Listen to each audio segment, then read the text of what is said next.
So much to get to on today's show, but first, Lakers return from the All-Star break on Friday against the Clippers. So with that, I want to pose this question for the audience. Will the Lakers make the NBA playoffs? Look into your crystal balls and get your predictions ready. Type P for playoffs, O for out. Get those votes in the comment section, and let's start today's show.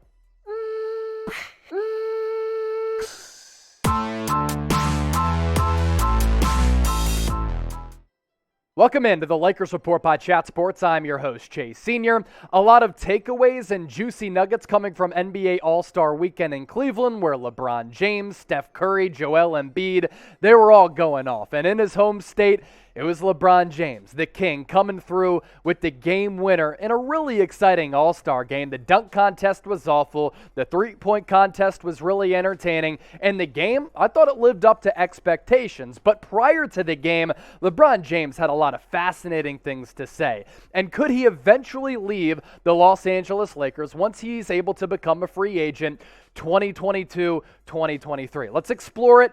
And let's dive into what LeBron had to say. This coming from The Athletic's Jason Lloyd. And, of course, these comments, these quotes from LeBron, they were put out there by every national media service. My last year will be played with my son, LeBron said. Wherever Bronny is at, that's where I'll be. I would do whatever it takes to play with my son for 1 year. It's not about the money at that point. Now, of course, it's not about the money for LeBron James. He's made a bunch of capital throughout his entire NBA career. He's going to go down as one of the richest athletes ever. But for Bronny, he's not eligible to be drafted until 2024. That's if everything goes according to plan for him. That's if he's only a one-and-done player. That's if he's even an NBA caliber player. And right now, you talk to some evaluators out there, they project him to be a second-round pick once he's able to become eligible for the NBA draft. But there are so many things that come into play. Still has to go through another season or two of high school basketball. And throughout that span, he could hit some growth spurt like Anthony Davis did back in high school. Right now, he's kind of a combo guard, but if he grows to be 6'7", 6'8", that really changes this entire conversation. And as far as LeBron goes, he is set to be a free agent, as I mentioned, after the 2022-2023 season. So his future in Los Angeles is really up in the air. The indication here is that he's going to continue to play until at least Bronny gets into the league, if Bronny is able to become an NBA player. Will LeBron go to Cleveland? That's something else we'll talk about. Should the Lakers consider drafting Bronny James? If that means that LeBron James will stay with the purple and gold and continue to ball out for Los Angeles. Right now, he's on an unbelievable trajectory playing MVP-level basketball. Type Y for, yeah, the Lakers should draft him in order to retain LeBron. Type N for no. It's going to be the pinned comment on today's video. So if you get hit with that YouTube ad break, just scroll on down and get your votes in. Another big takeaway. LeBron did not rule out a return to the Cleveland Cavaliers. He said it could be in the cards. He's not closing the door on that potentially happening. Here's the exact quote from the King. The door's not closed on that. I'm not saying I'm coming back and playing. I don't know. I don't know what my future holds. I don't even know when I'm free. LeBron, you're a savvy business person. You know exactly when you are set to be an NBA free agent. There's no way you're not looking ahead at when you could be made available for the other 29 teams across the NBA. As for this year, LeBron has been great. If the Lakers were better, he'd be getting more MVP buzz. Second to Joel Embiid in terms of scoring, 29 points per. He's basically still a walking triple-double night in, night out, at least more nights than not, averaging around 8 rebounds, 6.5 assists per night, and he's shooting around 52% from the floor. Here's the deal with the Cleveland Cavaliers. I love the young nucleus that they've been able to put together, and that's without Collin Sexton, and I think that's been able to elevate the game of Darius Garland. Restricted free agency for Collin Sexton. So I don't think he's going to be a part of this Cleveland core moving forward. But with this core, Darius Garland, Evan Mobley, Isaac Okoro, as well as Jarrett Allen, that right there is a great nucleus. So are the Cavaliers going to be too good once LeBron is able to become a free agent? to a point where they don't even need LeBron James? And do they need LeBron to come back to help elevate them? Because in a couple of years, I think the Cleveland Cavaliers, already a top 5 team in the East, are only going to continue to get better if they're able to keep that young nucleus together. And we know when LeBron comes to any organization, this has been evidenced by all of his stops, he kind of tries to maximize the roster in the immediacy of the moment and guts that team of future assets. I don't think the Cavaliers want to do that. I'm not sure if they'll need LeBron. Now, make sure you subscribe to the Lakers Report by Chat Sports. We're bringing you the latest news, rumors, breaking news, LeBron speculation, discussion of the latest highlights, and more. We're growing like crazy. The videos have been popping off. So join the Laker Nation family here at Chat Sports by hitting that red subscribe button down below. More on the LeBron front. Is there a rift between the Los Angeles Lakers as well as Klutch Sports? Rich Paul did his due diligence, reaching out to Stephen A. Smith, which we'll talk about here in a little while. But first, this report from Eric Pincus of Bleacher Report talking about a little bit of a contentious relationship potentially between Klutch. They obviously, and Rich Paul, represent LeBron James and Anthony Davis and this LA front office. In the context of the Lakers' drama this season, James's praise of Sam Presti, another big takeaway from All-Star Weekend, could be seen as a passive-aggressive swipe at Lakers VP and basketball operations Rob Pelinka. According to multiple NBA sources, Klutch is not happy with Pelinka. The sentiment has long been percolated, but it reached a boil when Pelinka refused to trade Westbrook and a future first-round pick, likely in 2027, for Houston Rockets guard and Klutch client John Wall. That coming from Eric Pincus, this coming from Stephen A. Smith. Rich Paul called me, and he asked me to quote him on this story about him and Klutch Sports. He wanted me to state emphatically that there was absolutely positively no truth to that whatsoever. He never did that. He did not do that. The people who wrote the story never contacted him to get any kind of perspective from him on that. Now, if Klutch Sports is unhappy with the LA front office, that's kind of weird. I mean, LeBron James wanted Anthony Davis. They went out and they got Anthony Davis. They were going to make a trade for Buddy Hield, which made a lot more sense for this roster. LeBron James and Klutch Sports wanted Russell Westbrook. LeBron has played a role in this mess. He's had roster control, and the front office has bent over backwards to try and help him out to try to win a championship this year. But the guidance from LeBron has led the Lakers in part to be in a position where they're at right now.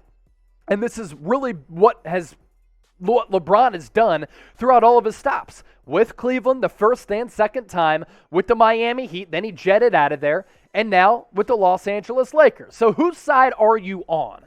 Klutch? Is it the front office? Let me know who you're siding with right now. K for Klutch, F for the front office. Once again, be sure to chime in the comment section down below.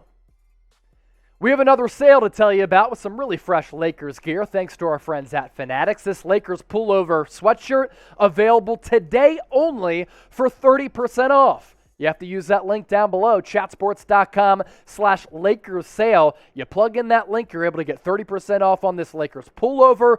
Really, really fresh Lakers pullover. Cop it right now by using that link down below. I'll put that link in the comment section as well as the description of this video.